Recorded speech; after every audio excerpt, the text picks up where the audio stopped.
Sam Winter-Levy, Janet Egan, and Peter Harrell. Thanks for joining the podcast. Thanks for having me. Yeah, thanks for having us.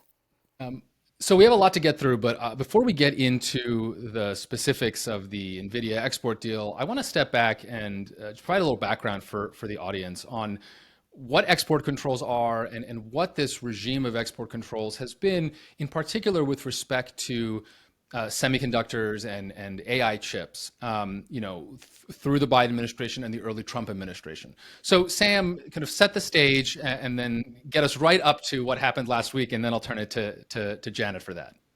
Sure, yeah. So there's a lot of backstory here. So starting in the first Trump administration and then really kind of escalating throughout the Biden administration, the US government introduces a kind of series of export controls on some of the kind of core inputs for advanced AI systems today. So in particular, semiconductor manufacturing equipment, and then in October 2022, during the Biden administration, advanced AI chips, which are the key computing power that you need to run these kind of increasingly powerful, increasingly popular AI systems, because the Biden administration can view these systems as likely to have kind of major national security implications. When the Biden administration launched these controls in October 2022, at the time, the best chip you could buy were these kind of very advanced Nvidia chips. And at the time, it was the Nvidia A100. Now, the kind of most advanced Nvidia chip is the H100. These are the kind of really powerful chips that you train ChatGPT and other sorts of AI models on. In response to that, Nvidia wanted to produce a chip that was legal to sell in China. And so they produced a kind of degraded version of these chips called, one of which was the H20, which is the chip that I think we're going to go on to discuss in a little bit. And just to give you a little bit of context on what the H20 is, it's not the kind of most cutting edge chip that remains banned for now. It's a chip that is less good for training powerful AI systems on, but it's a chip that's still very, very good for running an AI system for inference. So if you think about the difference between kind of training GPT 4.5, GPT 5, and running it when you actually ask it a query, the H20 chip is very good for that kind of second stage of the process. So that chip was allowed to be sold throughout the Biden administration. And during the kind of last months of the Biden administration, they released a series of new export controls that kind of cracked down on various elements of the semiconductor supply chain. But the H20 remained unbanned. You were still allowed to sell the H20. Nvidia was still allowed to sell the H20 to China. This was a kind of topic of fierce internal debate within the Biden administration. They probably would have banned the H20 had they had a few more, had they had hypothetically another year in office. But when they left office, the H20 was still legal for Nvidia to sell in China. And let me jump in there before we then get to what the Trump administration did. What was the effect of this? Presumably the idea was that it was going to hold our competitors, in particular China, back. Did it in fact do that? I mean, I remember when DeepSeek R1 came out and everyone had a complete freak out. And there were some concerns whether export controls really were effective. So just talk about whether this was in fact all that effective in the stated goal. Sure, yeah. I think just kind of to take one step back, just before answering that directly, I think one thing the central debate in this whole export control conversation to understand is that the overriding premise when the Biden administration first introduces export controls is that they're trying to thread this needle. On the one hand, they want to kind of cripple China's advanced AI industry because they think that industry has kind of key national security implications. So they don't want to sell China the most advanced AI chips. On the other hand, they also want to kind of minimize the incentive for Chinese companies to develop their own alternatives to the US kind of semiconductor ecosystem. So they want to continue to allow US companies to sell older, less powerful, less capable chips to China, to try to kind of thread this needle between hurting China's AI companies, but not accelerating the indigenization of the semiconductor stack by helping China's domestic semiconductor industry. And throughout the Biden administration, there's this kind of raging debate about how you thread that needle. And that's is that needle threadable? I mean, I guess the reason I ask, and Janet and Peter, feel free to jump in as well here. China is a very large country. It's very sophisticated. It has ambitions, right? This is not North Korea. I know they can just do things, and presumably, if you are keeping the most advanced, the most cutting edge chips from them, won't that incentivize them to try to develop those chips, right? Meet TSMC at the cutting edge, or replicate the ASML lithography machines, whatever the cutting edge bottleneck is, whether or not you give them a bunch of B-rated chips to, I don't know, run toasters on. Sure, I think we can get into this. At least I think it's kind of one of the central kind of cruxes in this debate. I think critics of the decision to allow the US to sell the H20 would say China is already all in on indigenizing the semiconductor supply chain. They're already all in on this. They're not going to spend less effort on this just because they get access to a few more Nvidia chips. They're already committed. They're spending hundreds of billions of dollars a year. They're pumping their best talent into trying to kind of figure out how to do this themselves. That would be the argument, against. That would be the argument that would suggest that China's incentives are not going to change based on selling additional chips to them. Just to kind of go back to your original question about whether the controls have actually worked, I mean, I think the evidence there suggests that China really is compute constrained. They really are struggling to get access to the scale of advanced chips that they need. So according to the administration itself, Huawei at the moment, the kind of main Chinese company in this domain, is likely to be able to produce 200,000 chips a year. For context, Nvidia are producing 10 million, 50 million, significantly more chips. Pretty much every single Chinese AI company is on record as saying the main thing holding back their progress is access to advanced chips at scale. US companies also need access to more compute. That's like the key bottleneck for a lot of these players. But I think a lot of the evidence suggests that China really is struggling to get access to advanced computing power, and that is probably the kind of single most important obstacle to their AI ambitions. They have the talent, they have the energy, they have plenty of capital. The thing they don't have right now is advanced AI chips, which is why this debate has become so heated. Because for critics of the administration's decision, we are now removing one of the kind of key obstacles that are holding back China's AI companies. Okay, but before we get to Jenna, why don't you just sort of finish the chronology here? So we have the Biden administration, they do these export controls, there's this diffusion rule, which goes quite beyond the China export bans, and it bans chips to a whole variety of nations, and actually limits them, many to our allies, because of concerns about re-exportation and things of that nature. So Trump comes in, and what has the overall tenor been of the Trump export control approach to AI hardware? Yeah, so I say here there are kind of mixed signals, I think is one way you could put it. So the Biden administration has not banned the H20 when they leave office. They are kind of discussing it, they're thinking about it, but they have not followed through on it. They have introduced a bunch of measures that kind of crack down on chip smuggling, that try to enforce the export control regime more intensely. The Trump administration enters office, talks a lot about how they kind of agree with many elements of this, many of which had started in the first Trump administration, cracking down on chip smuggling, etc. They also have a rollback the diffusion rule, which was one of the Biden administration's kind of big moves to try to crack down on chip smuggling. And then on the H20 in, I think it's April, the reports emerged that millions of H20 chips are likely going to be sold to China, which is kind of a really significant number. At the same time, Trump is escalating this kind of trade war with China. And in response to Chinese retaliation to those tariffs, to the trade war on critical minerals and rare earths, the Trump administration then sends a letter to Nvidia saying, if you want to export the H20 chip, you now need a license, which was not the case previously, and implicitly saying that that license would be denied. So it's adding a new set of controls on the H20 chip that was previously legal to sell. And then I think Janet can get more into the details of this, but last month, the Trump administration then says, you will now be allowed to sell the H20. Those licenses will be granted. H20s can flow to China. And there's various kind of conflicting accounts over whether this was wrapped up in the kind of broader trade discussions, or whether this was just a decision by the US government that when it thinks about threading the needle over where to draw the line in these kind of chip controls between cracking down on China's AI companies versus not helping their semiconductor companies by incentivizing increased purchases of Chinese domestic semiconductors, whether the US government just decided that a different way to thread that needle would be by allowing the sales of the H20. And we can get into the exact timeline of which of those accounts seems more plausible.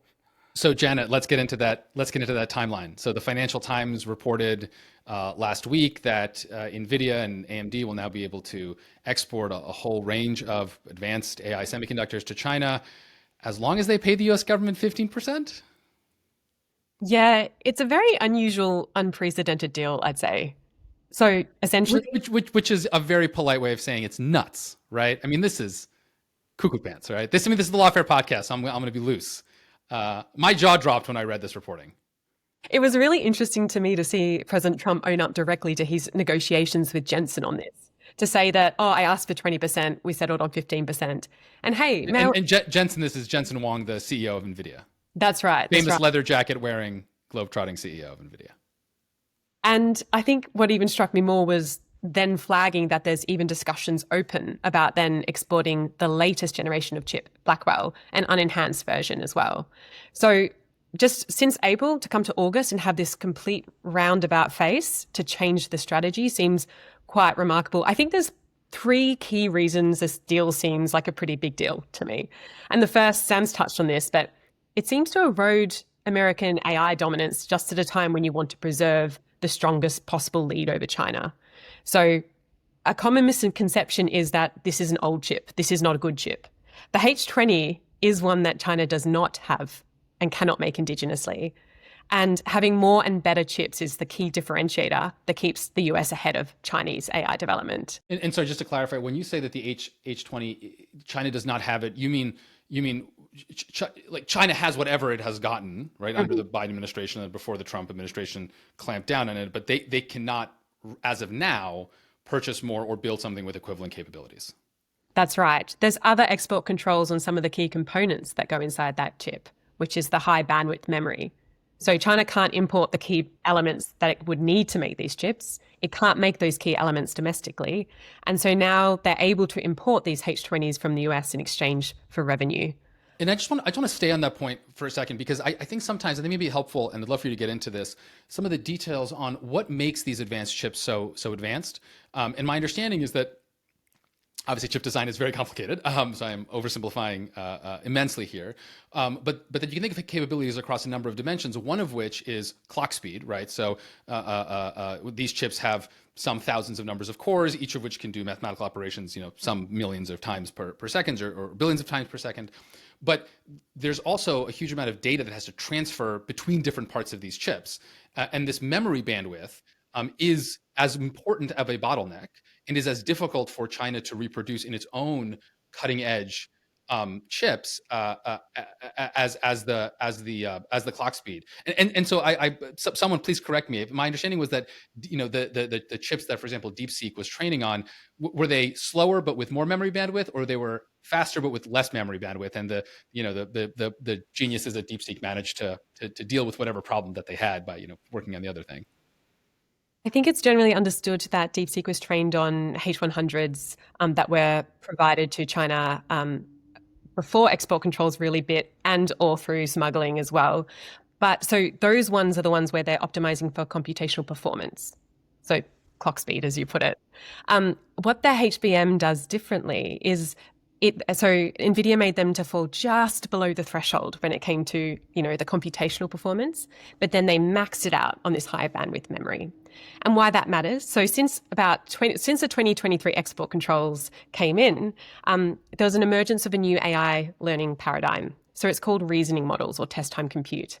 And what this does is it uses a bunch more of computational power, not in the training phase, but at the time of deployment. So this is after you've trained a model and you've enhanced it. When you're actually using it, you're giving the model time to think, and you're allowing it to connect a greater degree of information across longer time horizons. Now, high bandwidth memory is key for this. And so it looks like we're going to be providing China chips that allow them to deploy models better, and that allows models to think more cleverly, but it also allows you to generate more synthetic data for the next training run, and it allows you to run more experiments on how to optimize the design for the next training run. And so these are key things that are going to help accelerate China's progress at frontier AI models as well as just deploying it more across society. So you mentioned a number of reasons you thought this was a big deal. So obviously you have the capabilities. What are some other reasons that you have in mind? Yeah, the second one, it challenges the partnership with our allies. So for the US cannot successfully impose export controls alone. All of the controls to date on semiconductor manufacturing equipment have been done in really close partnership with countries like the Netherlands, Japan, South Korea to some extent. And that's because a lot of these components and products aren't actually made in the US, but they're made overseas by partners.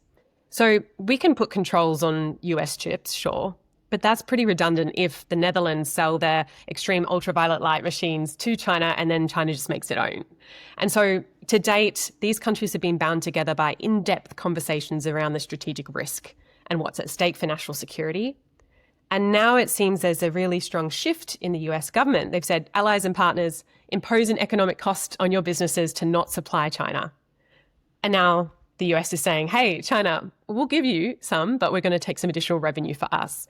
And so I can't imagine this is going to go down well in this sort of semiconductor supply chain alliance. And I'm concerned about what this means for the longevity of export controls.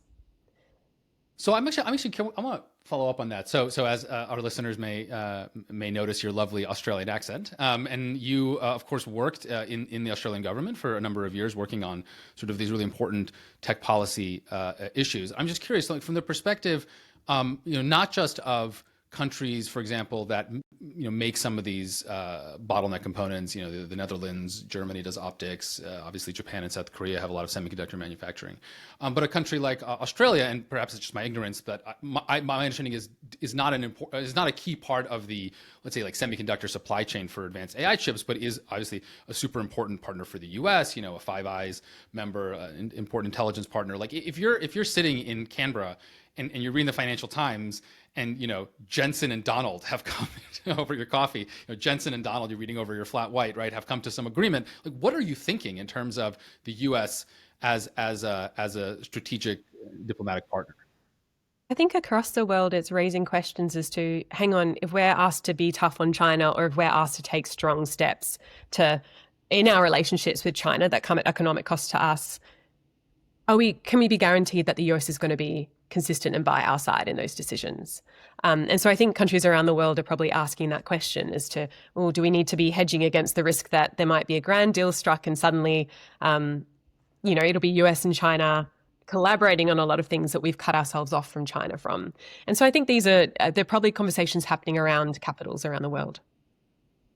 And then just to finish up, what is the last reason you think this is such a big deal? I think the use of an export tax is pretty unprecedented. And I won't go deeply on this. I think we've got other people on the call who can speak much more clearly on this, but I have heard questions as to its legality and whether it's in violation of export control legislation. And so how durable this will be is an interesting question. All right. So that was a great tee up for the legal questions. So let me turn to you. Peter. Is any of this legal? Let's start with the statutory issues, and then we'll talk about the constitutional ones somewhat separately.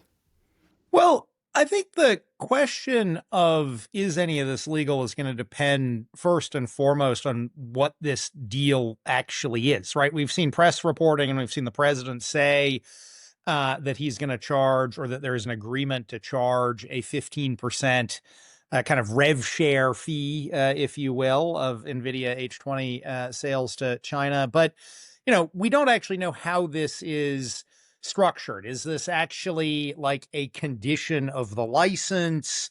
Is this maybe actually not a payment by Nvidia to the U.S. government, but is Nvidia now going to announce it's dedicating 15% of sales to, building factories named after the president, in 30 new American states? Like, we don't actually know what exactly Nvidia has promised here. And I keep that in mind because, I do a lot of work on trade policy, and we've seen trade deals or sort of trade term sheets over the last couple of months with the EU and Japan, where details seem very hazy and where you actually see quite different views between what Washington says is going to happen and what a foreign capital is saying. So I think we don't actually know what this deal actually comprises of as of today, and I just make that as a caveat. But let's posit what the press at least seems to suggest, which is that Nvidia is being charged 15%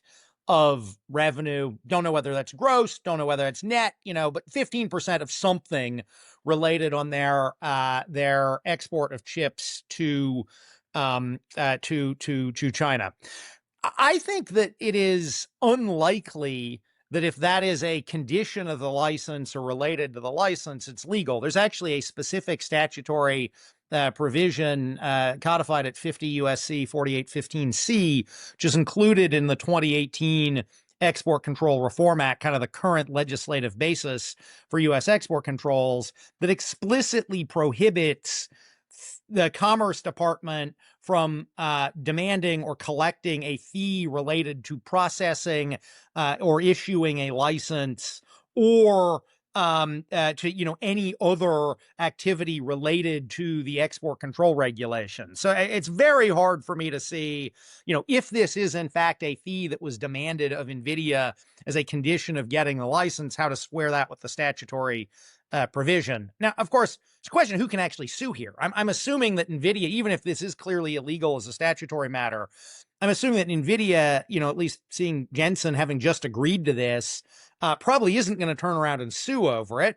And I kind of get that from his perspective, right? Because he's looking at this as a choice of, I can either sell these chips in China and pocket 85% of the revenue, or I can not sell the chips in China and get zero China revenue. So I get why he made the decision he is, and in some sense, it's not in his interest to sue. And presumably, Nvidia can also just jack up the 15%, right? And they probably think they can recoup it on the. I mean, but also as Sam and yes, A, they probably think they can recoup it from their customers, and B, as Sam and Janet said, I mean, these are actually 3-year-old chips, right? Actually, the cost of production of these things is their marginal cost for a unit of chip here, given these are highly, fully depreciated, is quite low. So even if they eat the 15%, their margin on these chips is going to be very high. Janet, do you want to jump in? I think it's interesting to think about Nvidia's approach to date in terms of how much they're marking down their chips to China compared to what they're selling in the US. Because I've read it in some reporting that they've actually made significant discounts on chips to China already, and it seems like they're looking to capture more market share there than they are to price up or include the costs in the chip themselves. I also think that as we move to a world with more inference rather than just training AI models, so in the US, it makes sense to be purchasing the very latest cut of the chip, like the Blackwells, because you're using them for training before they then turn into use for inference. But if you're starting to build out inference-only data centers around the world, it could be that the H20 is actually the most price competitive and best in the market now. And from a balance of kind of AI power, how big of a deal is that? And the kind of point I'm trying to get at is, I think for a lot of folks, what's most important if you're trying to kind of keep score and who is quote unquote winning, right? And we could have a whole conversation about whether that is even a coherent way of talking about this. But to the extent that we're going to buy into the sort of US-China race, right? You really think about who has the biggest models, who has the smartest models, who got another 1% on this benchmark, who got another 2% on that benchmark, and that's all about, or that's mostly at least about, in addition to architectural advances, just kind of raw compute. But if you want to actually deploy these, that's actually inference. And so whether we're thinking now or 2, 3, 4 years from now, what is your sense of the relative importance of inference compute versus training compute when it comes to, the question that a normie, might care about, which is who is again, quote unquote, winning, China or the United States? Just a small question today. Yeah, love it. Welcome to the Lawfare podcast. Welcome to the scaling laws.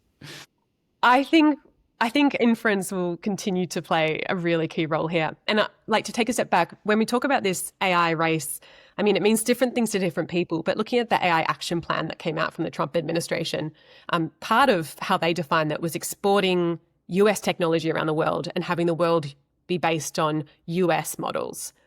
And so I think what's really relevant here is it's not just around building out the best models, it's about diffusing them around the world. And if you go and talk to other capitals or folks in other countries, they're less AGI pilled than in the US. They're not always just focused on, wow, what's the absolute frontier of capability? They're asking for drug discovery, they're asking for use in medicine, they're asking for scientific advancement. And that's where the inference will really play a role. So those general purpose models trained up, that training compute will still be so important, and only a few companies will be able to afford compute at the threshold to train that at the frontier. But I think the inference is a really key part of diffusion. Yeah, I mean, I think Peter should weigh in more on the legal details of this, but I think it's worth just putting some numbers on the sorts of revenue gains that the US government might be getting out of this, just to give you some sense of, the merits of this decision relative to, the cost that Janet was just talking about in terms of, the amount of compute that that a US competitor might be getting access to here. So Nvidia, when they originally had to when the H20 was originally banned by the Trump administration earlier this year, Nvidia had to write off a bunch of revenue that they would have made from this, and I think it was something on the order of 15 or $16 billion that they had to kind of write off. If you think about kind of 15% of that, that's something like $600 million in revenue the US government would be capturing. I mean, again, it depends on how it's structured. We don't know a lot of the details of this, but this is something on the order of hundreds of millions of dollars, likely. If you think about the kind of, so that's in the kind of benefit side of the thing, in the benefit side of the ledger. In terms of the kind of costs, in terms of handing over kind of millions of chips that are going to be crucial for kind of deploying these models, that may well have kind of central national security implications. I think a lot of the reaction from a lot of national security professionals has been that maybe there is some dollar value that you could put on this that might make it make sense, but it's going to be a lot more than a few $100 million in US revenue that the US government is going to capture from this deal. So just having some of those kind of numbers in mind might help kind of assess the kind of merits of a decision like this from the administration. Let me jump in on that point. It seems to me it is basically impossible to understand this rev share as serving a national security purpose. As Sam says, the money is kind of almost immaterial to the U.S. government, given the scale of the U.S. government budget. And it also, like, if there is a national security threat, giving the U.S. government a 15% cut does absolutely nothing to address the national security threat, right? You could envision a way that you tailor an export control to address a national security threat. You require further downgrades of the chip, or you try to do end user controls or things like that. But 15% just doesn't serve a national security purpose, and it's not actually going to bring in a huge amount of money. That said, like, I think so. So I guess what I would say is I think the way to understand this is not a national security issue, but rather Trump having decided that he thought it was okay from a national security perspective to sell the H20 to China. He bought into the arguments. These are old chips. It's better to keep the Chinese hooked on the U.S. chip ecosystem than develop their own. Like, he just bought the substantive arguments there, and then saw an opportunity to get a cut, right? So it's not, the 15% doesn't advance national security. He thought there's no national security and issue, and I can extract some, revenue for the public fisc here. I think that's what's going on. I want to pause on this, because like this is the thing that's been driving me nuts, and then we will finally get to the sort of con law part of this, which is also quite interesting. So when you say Trump getting a cut, this is a very interesting question, right? Because when I first saw some reporting around this, there was a talk about Trump is they're gonna have to pay Trump 15%. This is corruption, and we can talk about the merits of this, but that's of course not what's happening. Like at least it's not been reported that Nvidia is gonna like give Trump a 15% check or endow the Trump Memorial Library in Palm Beach or whatever of this. It's going to the fisc. But then the question becomes why? Like, what does Trump think this is useful? And my sense is that Trump just likes extracting things from people. Like, this is just almost a purely psychological benefit to him that, the biggest, most important billionaires and industrialists, come hat in hand to the White House or Mar-a-Lago or whatever, and he can dominate them, right? And he's a businessman, right? He's a real estate developer from Queens. And the way you dominate people is you get them to give money, even if this is all kind of pointless. Like, that's how I understand this, which doesn't really make me feel better. That's the only way I can get around this, though it makes me uncomfortable because I do not like to psychoanalyze world leaders, especially Donald Trump. Let's start with you, Peter, and then I kind of want to hear other folks' thoughts on whether I'm reading this psychodrama accurately. So I am not going to be in the business of psychoanalyzing our president, because it's not something I feel I have any expertise in. But I would make one maybe related point, not to a psychology, but to policy. And one thing we have seen, and I agree, Trump seems to be a very transactional president. I do think, looking across his policy agenda, if you will, he does have idiosyncratic views of where the U.S. government should get tax revenue from. He doesn't actually think the U.S. government doesn't need tax revenue, right? But he actually wants to see, I think, a relatively lower tax burden on incomes and a relatively higher tax burden on trade flows, right? And we see that on his tariff front, where he talks about it as a way of raising money for the fisc. Now, we can have a whole tax debate about why that's bad tax policy.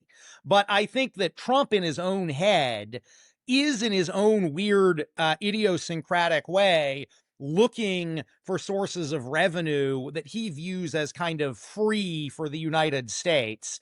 And much as he wrongly believes that tariff revenue is free for the United States from his trade war, he may also here kind of wrongly believe that this is a sort of free source of revenue for the United States. The one point I would make, and it was an interesting point because I saw Mark Cuban, the former Dallas Mavericks owner, making this point online, which is a fair point. He pointed out, progressive Democrats have tried completely unsuccessfully for the last 20 years to extract additional tax revenue out of big tech companies, right? Completely unsuccessfully getting tax revenue out of big tech. And it's not a ton of money, as Sam argued, but actually he is maybe extracting some tax revenue out of big tech here. Okay, I have an idea where we can get more tax revenue and not relinquish the advantage to China. And I think what we're missing is the concept of accessing chips through the cloud. So there's this whole idea of why don't we just rent and not sell these chips to China? So once you've exported these physical chips, they're often to China's mainland. There's zero ability for the US to actually control who's accessing them, how they're being accumulated and amalgamated, and to what end purposes they're being used. But instead, if you just have an arrangement where you have trusted US hyperscalers, like already happens, owning that compute, and Chinese firms given the assurance that, yes, you can remote in and access potentially up to a threshold, that would serve many of these strategic purposes, like undermining demand signals for domestic semiconductor industry in China. It also gives the US leverage looking forward as to, look, if geopolitical conditions change and the relationship might sour or there's risks that emerge, it can then be sort of shut off at any point as well. And I think if you're thinking about revenue streams, there are ways to sort of have your cake and eat it too. And sure, China obviously won't be as happy, and neither will Nvidia at that. But at the same time, there's still opportunities here to find these middle grounds and to ensure that, you get more revenue for the US government. That's great. But it also stops this comparative advantage being eroded. Well, let's actually talk about that for a second, because I do think this question of chips versus clouds, or I think Miles Brundage, who used to be at OpenAI, I think on X posted something like, this is the Netflix versus DVDs model, which I thought was a nice comparison. The cloud question is a very interesting one. I have a couple of questions about that. First, you said, I totally understand why the Chinese government would not be as delighted with this. I mean, it's better than nothing because you can run the sort of non-national security models and whatever. But why would Nvidia care, right? I mean, Nvidia can get into cloud computing itself if it wants, right? I mean, it already does that, obviously, on a much smaller scale with this Nvidia GeForce game, video game cloud gaming system. So it knows how to do that. Even if it doesn't want to get into that, obviously, it kind of doesn't.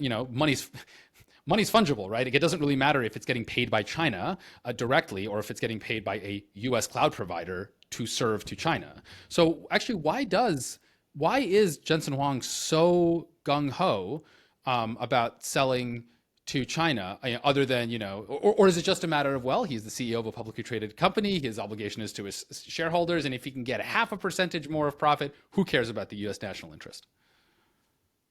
I think there's a lot of people in the ecosystem who have different takes on this and have different assessments of what the motivations are and the key drivers behind the strategy that NVIDIA is engaging in at the moment.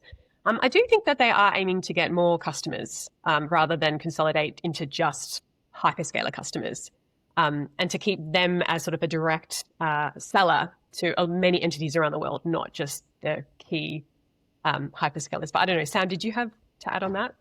Well, I think a kind of additional part of this puzzle, an argument that kind of critics of this deal have made, is that Nvidia is right now capacity constrained. So every chip that they're selling, there's a buyer for. So one argument that people will make that kind of gets to this point of, what exactly are Nvidia's incentives here? They'll argue that Nvidia can't. Every chip Nvidia is making already has the one who wants to buy it in the US and elsewhere. Like, why care so much about the Chinese market when you can't even address the full US market right now? And I think there the answer is it's more of a kind of short-term, long-term issue, where in the short term it's true that Nvidia, at least this may be changing now, but at least through 2024, first half of 2025, they were capacity constrained, enormous demand for these chips.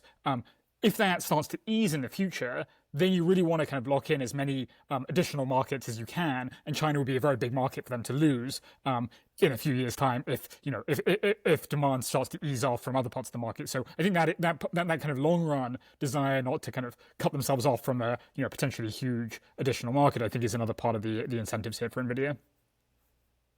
Jenna, I want to go back to you to kind of ask my second question about the cloud versus chips debate. You said that, and this seems intuitive, that once you sell chips to China, you lose control of them. Now China gets to plug them into their domestic energy grid. There's obviously a huge story right now about how much electricity generation they are producing. They're completely putting the United States to shame. Part of it's coal, but it's also a lot of renewables. So once you get they are chip constrained, not energy constrained. I have read some interesting proposals, some kind of thought experiments about whether, in fact, it is the case that it's all or nothing from a control perspective once you export the chips. Is there any possibility for on-chip surveillance, monitoring? I hate the word kill switch because policymakers seem to like just saying kill switch, assuming that you can create kill switches, but a kill switch, or is that just all a pipe dream? And it really is the case that, look, if you're going to give someone magic sand, they're going to do whatever they want with it, and you've just lost control over it at that point. Yeah, great question. I think at the moment, doing something like location verification, where you have a chip ping to a trusted server nearby, and by the time, like calculating that time it takes for that signal to be received, gives you within sort of a bound of estimates the location of the chip. That's already doable and is used in other technologies, and it's not particularly novel. And I've seen reports that could actually be done without major upgrades to chips. So that's something that is like low-hanging fruit and can be done. But that isn't so useful if these chips are already being sent to China. That's particularly useful if you're sending chips elsewhere and saying, do not send these chips to China, because it lets you track smuggling routes and make sure that when chips are being diverted at a high rate from certain locations, you can increase enforcement there in a much more targeted way. But I think the broader avenue of what you could do on a chip, and there's a lot of folk exploring this, I think there's many people for good reason who push back against this idea of kill switches. Traditionally, when you put backdoors and things, people can find ways to exploit that for unintended purposes. And so there's still a lot more research and development needed to actually think about this in greater detail in terms of what are the compromises you're willing to make in terms of the assurance of the chip, or like how can you make this tamper-proof and robust, that these things work when they're needed to. So those things are a bit further off, I think, and potentially warrant some investigation. But I think it's very different. Location verification on one side, doable now, and then other things like more enabled control of a chip remotely, that's something that needs further work. Let's go back to the legal questions because I do think there's still some useful stuff there. So we talked about the statutory questions. Peter, you started talking about and the questions of who can sue. Let's just talk about the who can sue for a moment. I assume the sort of who can sue question is about standing, which is to say, I can't just sue as an enraged U.S. citizen, right? It have to be someone that's actually harmed by this. Presumably, Nvidia is not going to sue because it's benefited by this. What about a economic competitor to Nvidia, either in the chip space? I mean, maybe Intel, though of course Intel probably needs a big bailout from the government. As I'm saying it, I'm hearing the problem. I mean, do you see any realistic possibility for anyone to be able to sue, given sort of pretty stringent standing requirements? I mean, I'm not sure that anyone would have standing to sue unless they were A, similarly situated, and B, applied for a license and got told you too have to pay 15%, right? Because otherwise, I'm just not sure who would show a harm. I mean, conceivably to me, maybe a chip reseller or a competitor that wanted chips to sell comparable spec chips to China, and was denied a license could sue, but I think the courts would insist they go and see if they could get a license first. And then if they were told they had to pay 15%, maybe they could sue. But I'm not sure that anyone's going to have standing unless they can show they're directly armed here. Can I ask a follow-up on that? I've heard folks talk about a potential situation in which, say, Nvidia is the one that could sue but is choosing not to. Yet, imagine policies change down the line. Could there be a case of Nvidia retrospectively suing to recoup lost revenue? I think that would A, depend on the nature of the deal, and B, I don't know. I haven't thought that through, or what the statute of limitations on any of this. Like, I just haven't thought through that kind of option. All right, to close out the law conversation, Peter, explain to me why this might be constitutional. And I will just say, and maybe I should not admit this, and if any of my students are listening, please pause. Please pause now.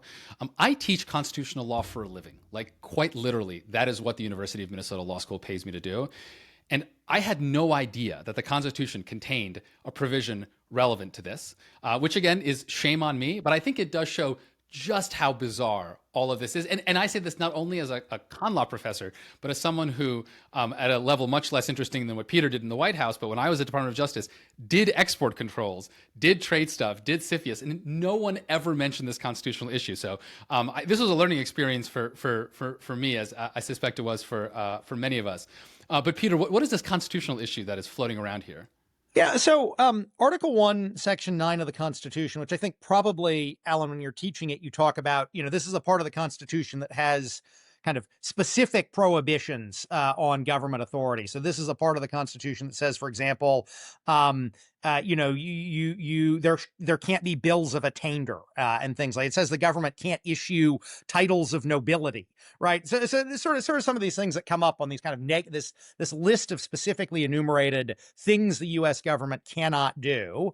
And one of the specifically enumerated things that the government cannot do in Article 1, Section 9 of the Constitution, it says, no tax or duty shall be laid on articles exported from any state. And this, of course, is coming from, colonial era, where one of the many tax-related gripes the revolutionaries and the early Americans had was when Britain was trying to tax American exports to other colonies and to the rest of the world. So there's a very clear what I think in 1789 appeared to be a very clear-cut constitutional prohibition on export taxes. And I should say, before getting into the analysis here, like, that has by and large been true. Like, part of the reason this Nvidia deal seems so unprecedented is there haven't been previous efforts to tax, to the best of my knowledge, having done some of the historical research, to tax exports at scale. Where you do see, sort of fees associated with exports, they are quite small and clearly limited to, like, the government's, expenses processing something. So, like, the State Department, which governs export controls of military weapons, like fighter jets and munitions. If you want to export fighter jets or munitions, you have to register with the State Department. I think it's now $4,000 a year. So it's like a fairly small fee. And in fact, you can get reductions in that if you're a small exporter. And it's very clearly tied to, you got somebody at the State Department reading this document over there. So, we've just never seen an effort to sort of substantively tax exports previously. And part of that is this constitutional prohibition. Now, does this apply in this case? Again, let's stipulate that we don't know the details of this deal. Clearly, the intent of that provision is to cover this kind of a tax on what we all think of as an export. But I think that if I were the government arguing that this is constitutional, even if maybe violating a statute, I would note that first, I believe the H20s are actually fabbed in Taiwan. So I think you'd be arguing a question of, is this an export from any state, right? I think that's kind of question number one that you would, litigate here.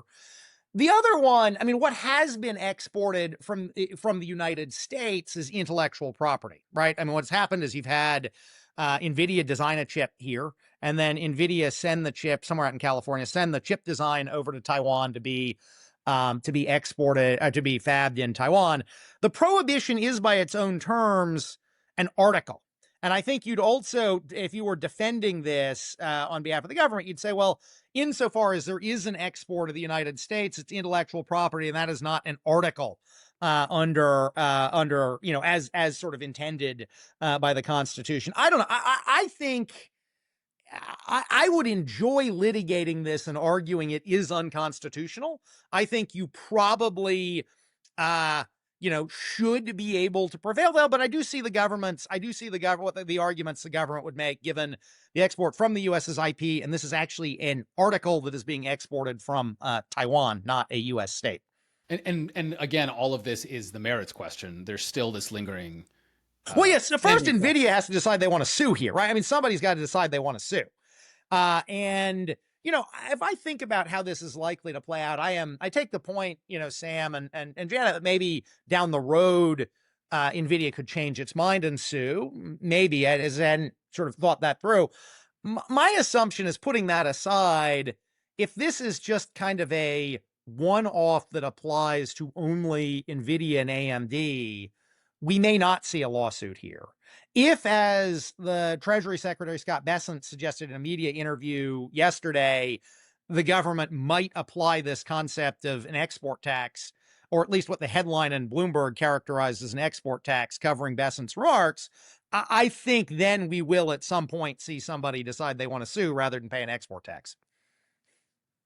So I want to close out by asking what you all are going to be looking at sort of going forward, right? In terms of how this deal works out, sort of what the kind of key details are, and also in particular, how much of a big deal this is going to be, right? So how will we know if the export control hawks, let's call them, are right, and this does in fact meaningfully advance China's capabilities, either on training or inference, and therefore harms U.S. national security? Or perhaps the doves are correct, and sort of in the counterfactual world where we kept sort of high export controls, that simply created the conditions for the Huawei's and other Chinese tech companies to go. So why don't I start with Sam? Yes, I think two things to watch moving forwards. One would be the reaction from Congress. So we've already seen kind of quite a fairly significant amount of pushback to this deal from several kind of influential Republican national security voices, both kind of former Trump administration officials, but also senators and folks in Congress. So continuing to see whether Congress decides it wants to kind of flex its muscles here, how much leverage they actually have. I think that's one thing to watch moving forward. I think the second big thing to watch moving forward is whether the administration, it seems like they've been persuaded on the H20 that there's a national security case for easing all foreign controls for the H20 and then trying to kind of capture some of this revenue at the same time. Whether we see them applying a similar argument elsewhere in the semiconductor supply chain. So do we start to see them potentially approving the exports of even more advanced chips? Maybe they get deprecated slightly, but some of Nvidia's newest, more powerful AI chips, maybe the administration also approves the sale of those chips on a similar rationale to the case for the H20, maybe even on semiconductor manufacturing equipment. I mean, I think that would be a much bigger move for them to take. I think that would really be a pretty dramatic step. But I think those would be the kind of two big things to watch. Is the H20 just a one-off? It was a kind of borderline case that the Biden administration itself kind of went backwards and forwards on, or will this extend further? In terms of this kind of final question of how will we know who's right, I mean, I think that partly hinges on how big a deal AI is in the coming years. If AI kind of fizzles out, it's kind of basically a normal technology, a lot of the kind of national security hype around it is overrated, then maybe these sorts of deals make much more sense to do. If it turns out that AI really is the kind of core strategic technology of the coming years, then I think the administration's kind of calculus that it's worth trading away a massive lead in compute, or kind of eating into a massive lead in compute in exchange for the preservation of Nvidia's market share and some additional kind of marginal improvement to the US to the Treasury's revenue. If that calculus will look much less appealing if we start to see the kind of real national security stakes of these AI technologies in the kind of next 3 to 5 years. I guess I'd just say I defer to Sam and Janet on all things AI. So what I'll be watching out of this is whether the administration does try to apply these, export taxes / rev share agreements on exports more broadly. And if so, what kinds of goods, do they apply that to? So I kind of come at it from that perspective, and against a backdrop where we have a president who has been, over the last 7-8 months, kind of remarkably interventionist in the American economy, especially for a Republican president, right? I mean, we have the tariffs, we have this, they may take a stake in Intel. They've obviously expressed views on who should and shouldn't be CEOs of companies, right? He's a very interventionist president. And so I'll be interested to see if he views this as a new tool to be applied more broadly, or if this does end up kind of being a one-off that fades away. I think for me, Sam covered a lot of what I'll be watching, but an additional thing I'll watch is the number of leading AI companies coming out of China, both in terms of applications and like frontier models. I think it's interesting to see that, there's some reporting that DeepSeek tried to use Huawei chips and then had real problems with them. And are we going to see some upticks as there's more compute injected into that ecosystem than China can make itself? That's something I'll watch. And then just to end on a nice hawkish note, I just wanted to gently push back on the high export controls creating conditions for tech companies like Huawei approach. Because I guess I look at critical minerals as an example where China's state-sponsored approach and, centrally directed ecosystem is able to make whole industries non-competitive for others to engage in and then wipe out competition to become that sort of really central player in the supply chain. And so I think it's, as we look at AI chips further, like at the moment, I'm not particularly not particularly pessimistic that China can build out massive amounts of their own chips in the near term. Longer term, it'll be interesting to see if they're doing large subsidies on inferior chips to try and bring others into their ecosystem. I think that's a good place to end it. Peter, Janet, Sam, thanks so much for coming on Scaling Laws. Thanks so much for having me. Yeah, thank you. Thanks.